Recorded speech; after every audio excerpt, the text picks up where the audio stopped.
Dito tayo sa likod mga kabiday. Naglalaba. Yung dalawang salang ako naglaba mga kabiday. Meron pa dyan. Labahan tapos bali dalawang basket. Kaya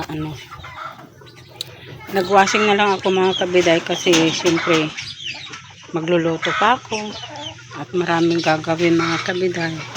Ayan, binigyan ako ng talong si hipag ko. Ayan. Ayan mga kabiday, talong. At nilipat namin yung washing dati nasa harapan ng bahay sa terrace. Kaya namin laging yung araw na naaarawan ito, kaya mga kabiday, kaya nilipat namin. Tapos sinistamp ko ng ng case, bali 3 mga kabiday. Yan. Pero parang yumuyog-yog pa rin. Yumuyog-yog. Yumuyog-yog. Parang mababa. Parang mababa dito. Open na yun. Akala ko nga sira na ito mga kabiday nung 2 beses ako nagsalang kasi ang huli yung nagwashing kasi ako ng kumot na makapal. Pero nung okay naman yung isang kumot na makapal. Tapos nung nagsalang na ako ng mga damit namin na konti lang, hindi siya hindi siya nag-Spain. Kaya hindi siya nag-Spain kasi ito, yung parang binabangga-bangga niya yung sa loob, parang pag ganun siya. Kaya in-stop ko. At ngayon, sinampay ko na lang ng ganun, parang piniga ko, tapos buti na lang pwede na. Ayun. Natakot ako mga kabiday, baka magalit yung anak ko. Kaya yan, nagwashing ako. Wawashing ko tong mga kabiday. yung mamaya yun, isasampay ko yun. Yung blue na yun, yung blue na yun, ilalagay natin dito. Yan, natin, ipaikot natin dyan, para at least kahit na umulan, hindi mauulanan nito kahit yung araw, kasi nakakatakot pag maulanan nito, masisira. Kaya lagyan na lang natin ng tabing. Yan. Tapos itong tubig na to mga kabiday, inipon ko yung unang tubig, ay yung pangalawang tubig inipon ko para sa tubigan ng mga alaga kong bibi. Yan. Kanina mga kabiday, natakot ako kasi nung una akong nagwashing, naubusan ako ng tubig. Kaya sabi ko, umandar. Kaya lang mga kabiday, yung hindi na umaabot hindi umaabot sa 20 meter. Bakit hindi siya nagkakarga? Hindi nagkakarga mga kabiday. Kaya nung hinawakan ko tong niya, ito, ang init. Kaya tinanggal ko lahat ito. Ay hindi, hinawakan ko, mainit. Sabi ko, bakit kaya? Sabi ko, parang hindi nagkakarga. Ngayon, tinawag ko si sister. Sinapihan ko yung asawa niya, yung si bayaw ko, na tignan nito. Tapos nung kasi busy nga kanina, may pumunta siyang ng kalabaw niya. Tapos nagdamo pa dyan sa likod. Tapos yun, pumunta na rito. Sabi niya, bombahan ko raw ito kung may tubig or wala. Kung walang tubig, may singaw. Meron naman mga kabiday. Binombahan ko, meron naman. Kaya pumunta rito. Alam na niya kung yung problema. Tapos nung na mga kabiday, tapos na tayo mga kabiday, may tinanggal siya. Yung pala, yung pinakatangking niya, walang tubig. Tapos tinanggal niya, nagulat na naman ako kasi nagpulwak ng ganun yung singaw ng kasi ano nga, hangin yung lumabas. Walang tubig daw, kaya natakot ako. Sabi niya, pag hindi daw naagapan, baka puputok tong tangke. Kaya yun, natakot ako mga kabiday, Diyos ko. Kaya yun, nakargahan na. Pasalamat ako sa kanya dahil nga marunong siya. Kasi talagang marunong siya talaga mga kabiday. Siyang naggawa niyan. Kaya yun. Naka-washing na ako. Tapos sabi niya, nagkakarga na siya. Sabi niya ganun sa akin. Ay, Diyos ko. Pasalamat kami dahil nga kung may problema yung tubig, ilaw, siya naggagawa talaga mga kabiday.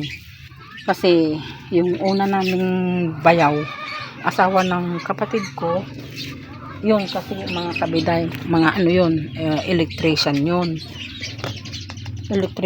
Kaya lang siyempre hindi natin maintindihan kung ano yung problema. Bigla na lang siyang hindi umuwi kasi siyempre sa kanila na yun, kasi problema nila yun. Hindi tayo makikialam, basta yun lang. Yun ang original na na electrician. Siya yung naggawa ng electric sa bahay noon, doon sa kabila kila mother. Siyang naggawa doon. Kaya yun mga kabiday, siya na yung sa amin kung ano yung problema namin sa sa tubig o sa ilaw man. Yung bayaw ko na yun naggagawa. Kaya laban natin yung yung damit ng para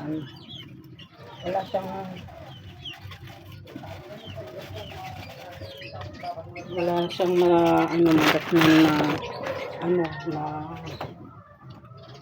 dumi. Kaya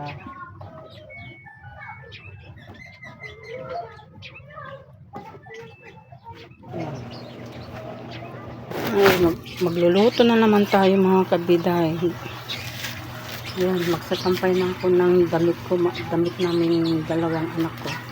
Kaya hindi ko alam kung saan ko sasampay, sa loob na lang kasi super init din mga kabiday. Ayan, kaya sampay na tayo mga kabiday. Hello kabiday. Hindi ko na kayo na-update. Nagluluto na ako ng ulam namin. Yung karne na noon na nalagay ko sa freezer. Ngayon niluto ko. Tapos riniper ko, linagyan ko siya ng ketchup. Ito na ngayon mga kabiday. Linagyan ko ng itlog. Parang apritada. Ganon. Apritada na apritada or ano ba yun?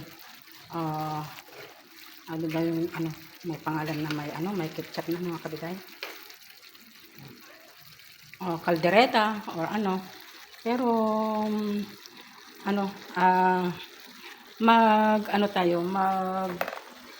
invento tayo ng luto. Ito ngayon yung ketchup na tira, yung tomato sauce, yun. Tomato sauce mga kabiday. Kaya yan. Parang tignan natin kung masarap or kasi ito yung itlog. Parang itatapon na lang natin dito para yun ng manok or bibi, tutok-tukin. Yan, katatapos ko lang nagwashing mga kabiday, naglaba. Kaya yan, pinawisan na naman ako. Nagpalit muna ako ng damit kasi basang-basa ako. Tapos mamaya maliligo tayo pagkatapos ng natin trabaho. Tapos nating magluto. Yan, dagdagan natin ng tubig para malapot. Tignan nyo mga kabiday, nasa ilong ko na yung tubig. Grabe. Malapot kasi mga kabiday.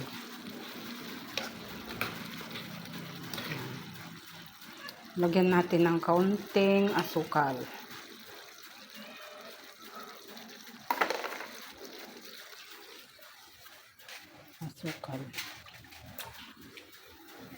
Masarap talaga yung nagluto nung Yung ano kami mga kabiday, yung pasyam ni nanay, masarap yung luto niya. Yung yung ano ba yun, yung kapatid ng kaibigan ng kapatid ko, kapatid niya ng kapatid ng kaibigan ng kinakasama ng kapatid kong babae. Ano ba yun? Tama ba yung mga kabiday? Yung asawa. Kinakasama niya nung kapatid ko, yung kapatid niya, yun ang sila nagluto daw. Tapos yung yung ewan ko kung sino yung kasama niya. Yan, masarap yung luto niya mga kabiday. Kasi hindi ako gaanong nakakain nung araw na yon. Pero may nagsabi yung mga pinsang ko na masarap daw. Kaya nagpaturo siya kung paano magluto. Yan. Lagyan natin ng konting asukal para manamis naman.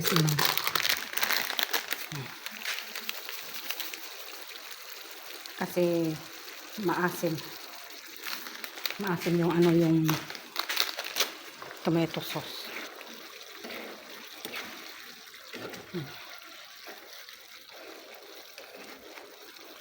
Para maiba naman yung ulam natin.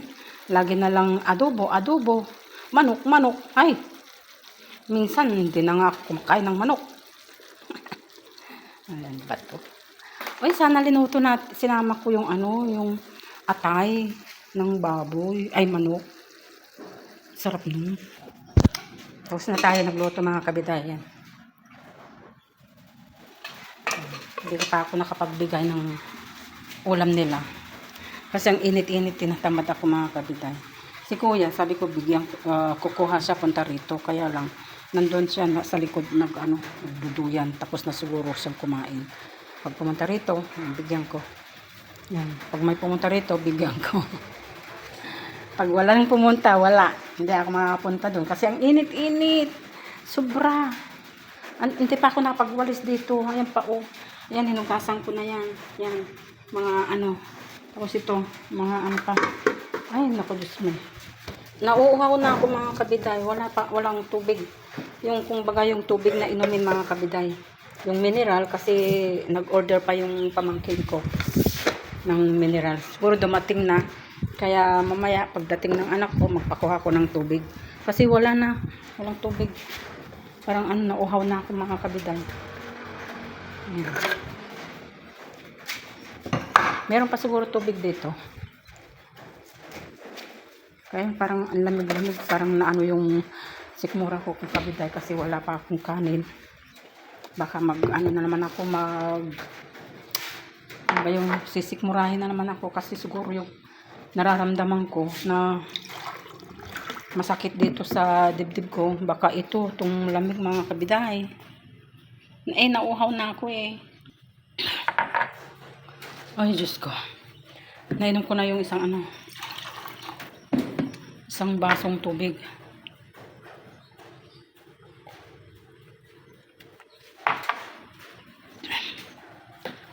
Uy, tama naman ang biday. Na ako, nauuhaw talaga ako. Yan Yan ang pawis mga kabiday. Yan. Ano ba ito?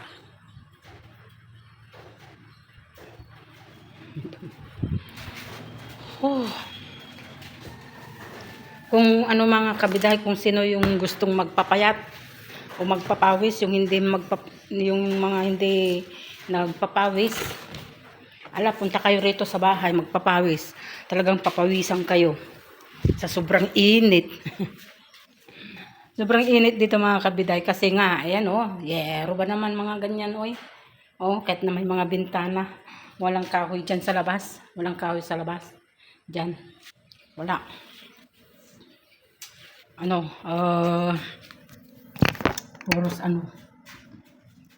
Puros bahay. Ayan, mga damong maliliit. Yan lang. Pero kahoy wala. Dyan sa likod may kahoy. Kaya dyan sa likod namin mga kabiday, presko. May kawayan, may bayabas. Yan, may malunggay. Ayan, ayaw kong lumalabas ng tanghali kasi nanonood ako. Kasi yung lalabas ako. Mamaya mga kabiday, punta ako ng kila sister. baka mag-aircon na naman sila. Kahapon nag-aircon sila. Nakatulog ako doon mga kabiday. Bumangon, umuwi ako mga alas 5 na. Sarap matulog pag malamig mga kabiday. Mamaya siguro, pagkatapos kong maligo, punta ako doon. At mananghalian. Punta tayo doon. Super lamig doon mga kabiday. Kaya na nakakaano naman. Bigla-bigla kang mainit. Tapos bigla-bigla kang papasok ng malamig. Parang ano, pangit naman yung kabiday. Kasi mabibigla ka ganun. Kaya ano. Ano ba mga kabiday? Ang palis talagang ito, itong damit ko to, pinalitan ko naman kasi ano, sa sobrang basa na yung ano ko. Basang-basa ako, kaya nagpalit ako ng damit. Ayan, inugasan ko yung mga pinggan ng mga po at saka aso. Kasi padumi-dumi. Mamaya, nandito naman yung pusa ng ayun. Yung ano, yung manok. Si Chiki, alam niyo ba yung si Chiki mga kabiday? Super tigas ng ano, ng ulo niya, umaakyat dito. Umaakyat, tapos yung mga kanin na pagkain ng aso, na nilagay ko dito sa lababo. Inakyat ba naman? Nag-anyaya pa ng mga kasama. Ay, Diyos ko. Binato ko nga. Kaya hindi ko natamaan. Hindi ko natamaan mga kabiday. Pero parang nakakaano naman kasi alaga ko. Yan. Yan, tapos na tayo mga kabiday. Yan, tignan nyo yung mga pawis natin mga kabiday. Ayan, pawis. Sobrang pawis mga kabiday. Pupunta pa dito sa mata, mahapdi. Ayan. Ayan, mapunta. Ayan mga kabiday. Pahinga muna tayo mga kabiday. At ay magsa-shower. Shower lang tayo mga kabiday. Tapos kakain tayo. Tapos yung oras na pa. Alas 11:30 na. Yan. Wala pa yung anak kong lalaki kasi wala kaming tubig. Kunti lang.